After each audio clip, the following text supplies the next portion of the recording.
Now, as we said, this conference is called From Nations to Member States. What would actually need to happen in order for an independent Scotland to become a new member state of the European Union? Well, we're in territory here in terms of the re-emergence of Scotland as a potential new, if you like, but resurgent, normal, independent country, taking a full part automatically in the international family of nations. And the European Union is a collective of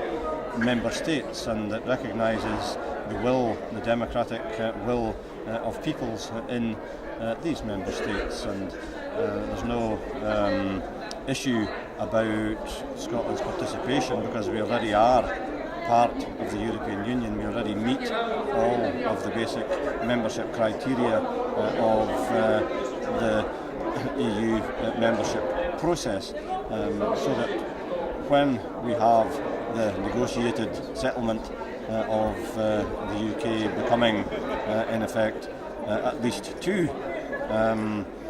new entities in the sense of our structures at home, we will both continue as members of the European Union in our own right, and will be far better in both cases as a result. What would you say to people who are saying that EU membership for an independent Scotland would not be automatic, and Scotland would have to reapply, facing a period effectively when it's not a member of the European Union? Well, I think that that story is part of the diet that we've had for many years on the part of unionist parties, trying to scare people and to raise issues of negativity. I don't see, and no one around here sees either, any difficulty with the democratically expressed wish of the people of Scotland being fully recognised, and indeed there are international precedents for succession of states' rights and responsibilities, and we fully expect that the automatic continuation of our membership of the European Union will be the situation. And as I say, we will have the rest of the UK, whatever it decides to call itself, in exactly the same position as Scotland, because we envisage post-referendum a negotiated settlement of our rights within the UK, and our shares, if you like, and our responsibilities, and that includes membership of international organisations. I'm sure that both parts of the former UK will continue to work together in international institutions, including the European Union. So no need for an independent Scotland to reapply to become an EU member? Smooth transition, without a doubt, from what we are now, fully qualified in terms of the basic criteria for EU membership, and the choice that the people of Scotland have to make, and I hope will make, is to be normal in the European Union, because that's what it is. I'm surrounded here in my daily work in the European Parliament by people from normal countries who don't think it's odd that they and their governments have the automatic rights of representation at all levels in the European Union that only independent member states have. So I don't think it would be a surprise to anyone that post-referendum, when we have a yes vote for independence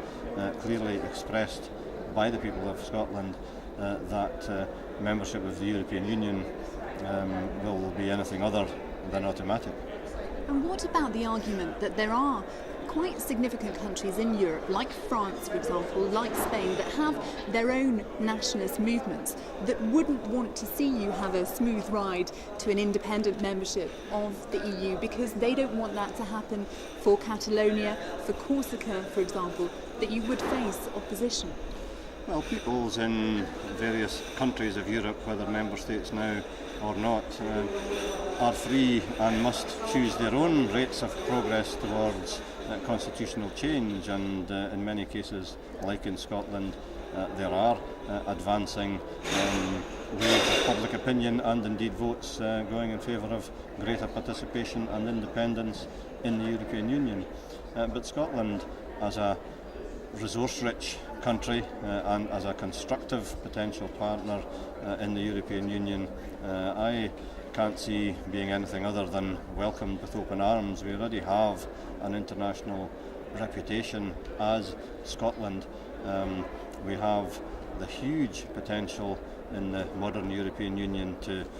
build our capacity to generate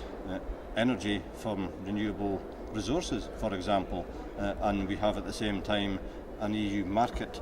desperate to ensure continuity of supply. So we could and would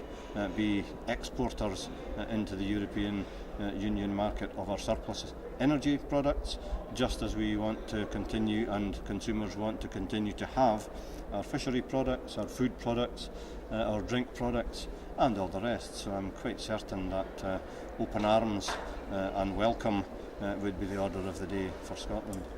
Just finally, the euro. Would, as a new member state of the European Union, an independent Scotland have to join the euro? Well, the situation at this moment is that all member states, and that includes the UK, are in the small print expected at some point, etc., to join the euro when the time is right and at the time of their choosing and mutual agreement. That would be the situation, but as we can see from the current UK with an opt-out and Sweden as well, and other countries deciding their own timetable for transition to that, if that is what they finally want to do, that puts the onus and the choice firmly in the hands of Scotland, and that is only a choice that we would have as an independent country. At the moment, Scotland as an entity has no choice in these matters, and the whole independence question and aspiration is about giving us